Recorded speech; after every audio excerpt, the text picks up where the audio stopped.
যে এবার খলিল সাহেবের যে দিল্লি আসা, খলিল সাহেব এবং তার সাথে পররাষ্ট্র উপদেষ্টা, এদের দিল্লি আগমনের ঠিক আগে যেভাবে এই ইউনূস সাহেবের আনা অধ্যাদেশটাকে বিল আকারে পাশ করে আওয়ামী লীগকে ব্যান করার ব্যাপারটা একেবারে মানে পাকাপোক্ত করা হলো, এটা ভারত একদম ভালো চোখে দেখে নেই। যার ফলে আপনি লক্ষ্য করবেন রণদীপ জয়সওয়ালের বক্তব্য এটা পরিষ্কার যে বাংলাদেশের বর্তমান সরকার আইন করে আওয়ামী লীগের কার্যক্রম নিষিদ্ধ করেছে এবং কেউ কোনো কার্যক্রম করতে চাইলে শাস্তির বিধান রেখেছে।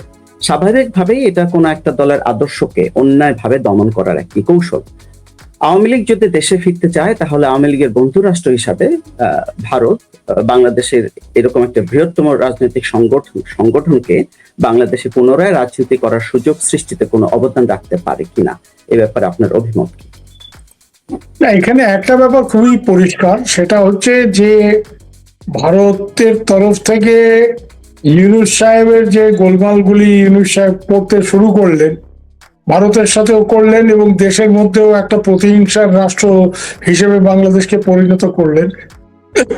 তারপর থেকে ভারতের তরফ থেকে যে বিএনপির সাথে যোগাযোগ বৃদ্ধি পেয়েছে এবং বিএনপির সাথে একটা মানে ওয়ার্কিং রিলেশনশিপ তৈরি করার একটা চেষ্টা সেটা হয়েছে। কিন্তু এখানে একটা ব্যাপার খুব পরিষ্কার ভাবেই, যেটা আপনিও উল্লেখ করলেন আপনার মানে ইন্ট্রোডাক্টরি বা ইয়েতে, যে রণদীপ জয়সওয়ালের যে বক্তব্য, এখানে আমি প্রথমেই আপনাকে একটু বলি যে এবার খলিল সাহেবের যে দিল্লি আসা, খলিল সাহেব এবং তার সাথে পররাষ্ট্র উপদেষ্টা হুমায়ুন কবির, তারেক রহমানের যিনি খুব কাছের লোক বলে পরিচিত, এদের দিল্লি আগমনের ঠিক আগে যেভাবে এই ইউনূস সাহেবের আনা অধ্যাদেশটাকে বিল আকারে পাশ করে আওয়ামী লীগকে ব্যান করার ব্যাপারটা একেবারে মানে পাকাপোক্ত করা হলো, এটা ভারত একদম ভালো চোখে দেখে নেই। যার ফলে আপনি লক্ষ্য করবেন রণদীপ জয়সওয়ালের বক্তব্য এটা পরিষ্কার।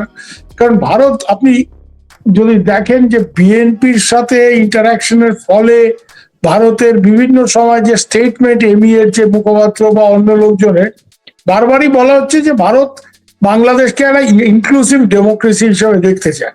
তো বাংলাদেশে নিশ্চয়ই ইনক্লুসিভ ডেমোক্রেসি আওয়ামী লীগকে বাদ দিয়ে তো হবে না। আওয়ামী লীগ তো কোনো এক হুজুর দুই হুজুরের ওই নেজামত খেলাফত এইসব পার্টি না। আওয়ামী লীগ একটা বট বৃক্ষ। হ্যাঁ, এই পার্টির একটা বিরাট ঐতিহ্য আছে এবং স্বাধীনতা যুদ্ধের নেতৃত্ব দেওয়া ছাড়া বাংলাদেশে গণতন্ত্র পুনঃপ্রতিষ্ঠা করার ক্ষেত্রে, বিশেষ করে সামরিক সরকারগুলোর হাত থেকে ক্ষমতা জনগণের যে ছিল, আওয়ামী লীগের একটা বিরাট ভূমিকা আছে। তো গত 15 বছর আওয়ামী লীগ ক্ষমতায় ছিল, সেসব অনেক ব্যাপার, তার মধ্যে আমি যাচ্ছি না। কিন্তু হ্যাঁ, তো যাই হোক, এসবের মধ্যে একটাই কথা, ভারত ডেফিনেটলি এটা মানে ভারতের যেটা ব্যাপার ছিল যে বিএনপি সরকারে আসছে, আর বিএনপি একটা মেজর ইম্পর্টেন্ট পলিটিক্যাল পার্টি, তাদের সাথে একটা যোগাযোগ রক্ষা করে ইলেকশনটা হোক, ইলেকশনটার মাধ্যমে, কারণ ইউনূস সাহেব তো ইলেকশনই প্রথম চায়নি। ওনার চামচাদের দিয়ে তো উনি বলাতে শুরু করেছিলেন 5 বছর ওকে ক্ষমতায় রাখতে হবে, বাংলাদেশকে উনি সিঙ্গাপুর করবেন। তো বাংলাদেশকে লুটপাট করে কোন জায়গায় নিয়ে দাঁড় করিয়েছে, এটা আমি আপনি এবং বাংলাদেশের আপামর জনসাধারণ জানি। সেই প্রসঙ্গে পরে আসছি। হ্যাঁ, বেঁচে দেয় পারলে দেশটাকে, এ তো মানে যাই হোক। তো এখানে ভারতের একটা লাইন খুব ক্লিয়ার কিন্তু এই ব্যাপারে, যে ইনক্লুসিভ ডেমোক্রেসি বাংলাদেশে, এবং ইনক্লুসিভ ডেমোক্রেসি ঠিক আছে, ইউনূস সাহেব নির্বাচন ডেকেছে, ইউনূস সাহেব এই ব্যান দিয়ে মানে করে আওয়ামী লীগকে ইলেকশনে আসতে দেয়নি। কিন্তু ভারতের এটা প্রত্যাশা ছিল যে এই সরকার আসার পরে, মানে বিএনপি গভর্নমেন্ট ইলেক্টেড হয়ে আসার পরে, এরা এই ব্যান ট্যানের মধ্যে যাবে না, এরা ওখান থেকে সরে আসবে। আওয়ামী লীগের কোন নেতার বিরুদ্ধে যেটা নেপালে হচ্ছে, নেপালে তো এইভাবে ঢালাও ভাবে হাজার হাজার লক্ষ লক্ষ মামলাও হয়নি, যার তার বিরুদ্ধে এইসব মৃত্যু। ওখানে কেপি শর্মা ওলি প্রাইম মিনিস্টার ছিলেন, তার বিরুদ্ধে অভিযোগ যে উনি ওনার অর্ডারে ফায়ারিং হয়েছে, লোকজন মারা গেছে, ওনার বিরুদ্ধে মামলা হয়েছে জাস্ট। কিন্তু ঢালাও হবে ওনার দলের লোকজন, যেটা বাংলাদেশে হচ্ছে, আর মানে আওয়ামী লীগ করলেই তাকে জেলে যেতে হবে। তো যাই হোক, এই জায়গাতে দাঁড়িয়ে ভারতের একটা পরিষ্কার ইয়েই ছিল, কোনো স্পেসিফিক কারো বিরুদ্ধে কোনো স্পেসিফিক চার্জ থাকলে এবং প্রাইমা ফেসি একটা কেসের বেসিস থাকলে সেটা ঠিক আছে, কিন্তু একেবারে ঢালাও ভাবে এই যে আওয়ামী লীগ করলেই জেলে যেতে হবে, এই জিনিসটা বন্ধ করে আওয়ামী লীগকে মানে আমি নিজে জানি সিনিয়র লোকজন इंडियन सेटअपে যে আওয়ামী লীগ को मैदान में वापस लाना है, এই কথা আমার নিজের কানে শোনা, তাই জন্য আমি বলছি যে এটা কিন্তু ভারতের ইয়ে ছিল। কিন্তু এইবার যেটা বিএনপি করলো, এতে কিন্তু দিল্লিতে মোটেই লোকজন খুব মানে যে খুব খুশি হয়েছে তা আমি বলতে পারছি না। কারণ যে সময়টা খলিল সাহেব দিল্লিতে আসলেন, আমি ওই সময় দিল্লিতে ছিলাম। আমি এটা জানি যে ঠিক আসার দিন উনি যেদিন দিল্লি ফ্লাই করছেন সেদিন পার্লামেন্টে বিলটা প্লেস করে পাশ করে নিলেন যে আওয়ামী লীগকে ব্যান। আওয়ামী লীগকে ব্যান করলে কি গণতন্ত্র বাংলাদেশে থাকবে? এটা এই জন্য দেখবেন ওই রণদীপ জয়সলের বক্তব্য এটা উঠে এসছে যে এইভাবে তো হবে না, ভারত আশাহত হয়েছে। এবং এই একটা জায়গাতে আমি আপনাকে বলতে পারি যে এই জায়গাটা যদি বিএনপি অ্যাড্রেস না করে, মানে তারেক সাহেবের সরকার, এবং কোনোভাবে এই জায়গা থেকে এটা আমাদের লোকজনের ধারণা হয়েছে যে ভারত যাতে খলিল সাহেব আসলে এই প্রশ্নটা তুলতে পারে, তো তোলার আগেই এটা একটা ফেই অ্যাকাম্পলি মানে হয়ে গেছে, আর এটা নিয়ে আলোচনা হবে না, এই রাস্তা বন্ধ করার জন্য ইচ্ছা করে একেবারে তাড়াহুড়ো করে এই বিল পার্লামেন্টে এনে পাশ করানো হয়েছে। এটা মোটেই ভারত ভালো চোখে দেখছে না। কারণ ভারতের এখানে কিন্তু একটা জিনিস আপনাকে বলি আমি, যে ভারতের কিন্তু এইসব ব্যাপারে বিশেষ করে ফরেন পলিসির ক্ষেত্রে কিন্তু এমনি নিজেদের মধ্যে যতই গন্ডগোল, কংগ্রেস বিজেপি অমুক তমুক, এই জায়গাতে কিন্তু এরা সবাই এক। হ্যাঁ, আপনি লক্ষ্য করবেন শেখ হাসিনা যখন ক্ষমতায় ছিলেন, ভারতের টাইমস অফ ইন্ডিয়া পত্রিকা দুবার একটা সার্ভে করেছিল যে ভারতের সাধারণ মানুষ কাকে বন্ধু বলে মনে করে সব থেকে বেশি। সেখানে প্রায় 60% বেশি লোকজন বলেছিল বাংলাদেশ, এবং এটা মূলত শেখ হাসিনা ক্ষমতায় থাকার জন্য।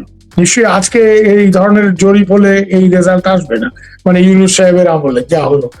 তো এই জায়গাতে একটাই বলার যে ভারত এটা যে যতই ঘোষা করুক বাংলাদেশে কিছু করার নেই, ঐতিহাসিক কারণেই ভারতের সাথে আওয়ামী লীগের একটা সম্পর্ক, এটা মুক্তিযুদ্ধ 71 এইসবকে কেন্দ্র করে, এবং তারপরে এই বন্ধুত্বপূর্ণ যেটা ব্যাপার। কারণ বাংলাদেশে যত রাজনৈতিক দল, সেখানে আওয়ামী লীগই ভারতকে নিজেদের বন্ধু বলে মনে করে, ভারতও সেই জন্য বন্ধু বলে মনে করে। এখানে আমি আপনাকে একটা জিনিস বলি, সেটা হচ্ছে যে অনেকেই অভিযোগ করে যে ভারত বাংলাদেশে আওয়ামী লীগের বাইরে কাউকে দেখে না।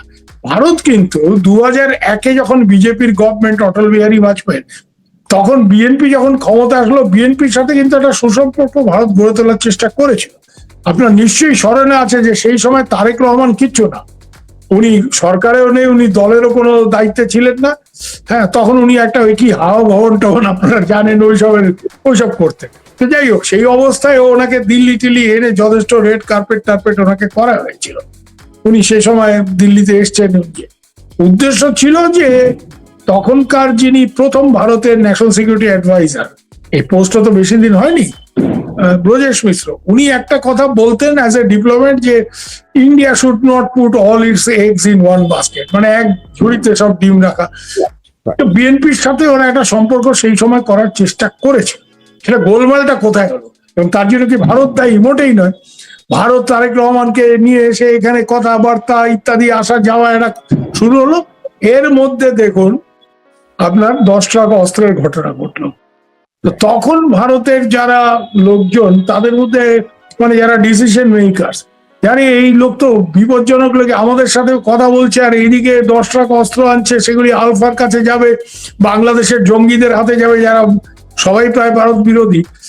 এর থেকে সম্পর্কটা খারাপ হলো। এবং তারপরে কংগ্রেস যখন ক্ষমতায় আসলেন, মনমোহন সিং, প্রণব মুখার্জিও তখন ছিলেন।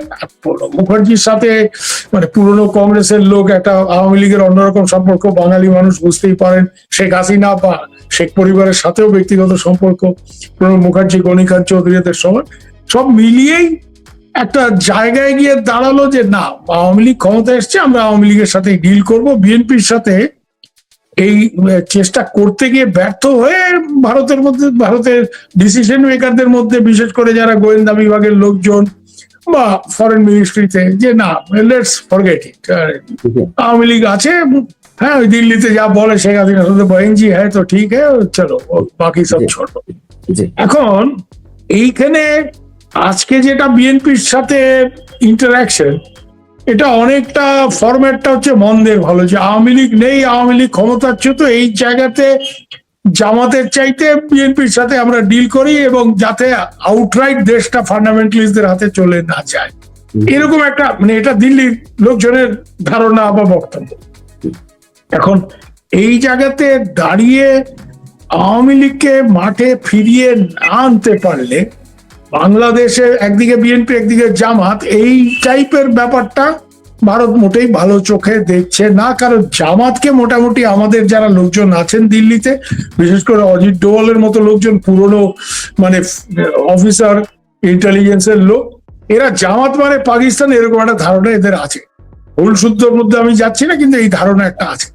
এই জন্য আওয়ামী লীগকে মানে মাঠে ফেরত আনতে হবে, এই ব্যাপারে ভারতের একটা ব্যাপার আছে। এবং এই ব্যাপারে এই যে হঠাৎ করে পার্লামেন্টের ডিসিশনটা হলো, এটা ভারত মোটেই ভালো চোখে দেখেনি। মানে একদিকে তুমি সাহায্য চাইবে, আপনি দেখুন দিল্লিতে খলিল সাহেব আসলেন, সাথে হুমায়ুন সাহেব, এরা আসলেন। একদিকে বাংলাদেশ মানে বাংলাদেশ ফরেন মিনিস্ট্রির বিবৃতিগুলি আপনি দেখুন, একদিকে বলা হচ্ছে ইট ওয়াজ এ স্টপ ওভার, মানে মরিশাস যাওয়ার পথে এখানে তারা কিছুক্ষণের জন্য মানে থেকেছে, স্টপ ওভার করেছেন।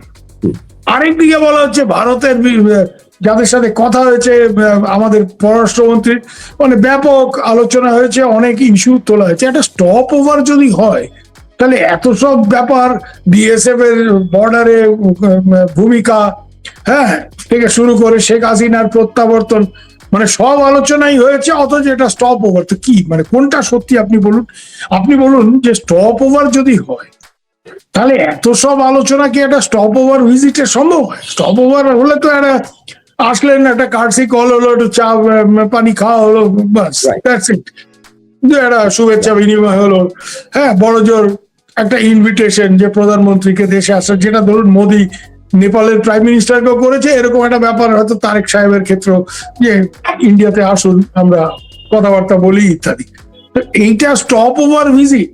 আবার একদিকে বলা হচ্ছে, আরেকটা জিনিস আমাকে বলুন তো, পররাষ্ট্রমন্ত্রী আসলেন, পররাষ্ট্র উপদেষ্টাও আসলেন সাথে। এখন এরা এসে এখানে আমাদের ফরেন মিনিস্টারের সাথে কথা বলবে স্বাভাবিক, যেহেতু ভারতের নিয়ার অ্যাব্রড, যেটা মানে ভারতের প্রতিবেশী এলাকাগুলোতে ন্যাশনাল সিকিউরিটি কাউন্সিলের একটা বিরাট ভূমিকা আছে, তাই জন্য সিকিউরিটি অ্যাডভাইজার অজিত ডোভালের সাথে কথা বললেন স্বাভাবিক। পেট্রোলিয়াম মিনিস্টারের সাথে এরা কেন কথা বলতে গেল? নিশ্চয়ই তাহলে পেট্রোলিয়াম মিনিস্টারের সাথে গিয়ে তো অন্য কিছু আলোচনা হবে না। তার মানে বাংলাদেশে যে একটা ম্যাসিভ জ্বালানি ক্রাইসিস হয়েছে এবং হতে যাচ্ছে আরো, মানে কি বলে আপনার মধ্যপ্রাচ্যে, পশ্চিম এশিয়ার যুদ্ধের ফলে যে ব্যাপক একটা জ্বালানির সংকট আসছে, তো তার জন্য ভারতের শরণাপন্ন হচ্ছে বাংলাদেশ সরকার। তার জন্য পেট্রোলিয়াম মিনিস্টারের সাথে আলাদা করে সময় চেয়ে তার সাথে কথাবার্তা বলার ব্যাপার আছে। এখানে ভারতে যেটা ফিলিং এই ভিজিটের পরে, আমি আপনাকে বলতে পারি যে বিশেষ করে এই যে আওয়ামী লীগকে ধুম করে ব্যান করে দিয়ে তারপরে খলিল সাহেব ইন্ডিয়াতে আসলেন, যাতে এটা নিয়ে আর আলোচনার কোনো স্কোপ না থাকে, এটা ফেই অ্যাকাম্পলি, মানে ইটস অলরেডি ডান, এটা ভারত মোটেই ভালোভাবে দেখেনি। এটা বিজেপির সরকার তারা তো ভালোভাবে দেখেনি, এটা কংগ্রেসও ভালোভাবে দেখেনি। কারণ আওয়ামী লীগের ক্ষেত্রে মোটামুটি বিজেপি, কংগ্রেস, ভারতের অন্যান্য দলগুলি একই লাইন, কিন্তু আওয়ামী লীগকে তারা বন্ধু হিসেবে দেখে। এবং সরি, আপনি কিছু প্রশ্ন করছিলেন? বলছিলাম রাইট। হ্যাঁ, ওকে।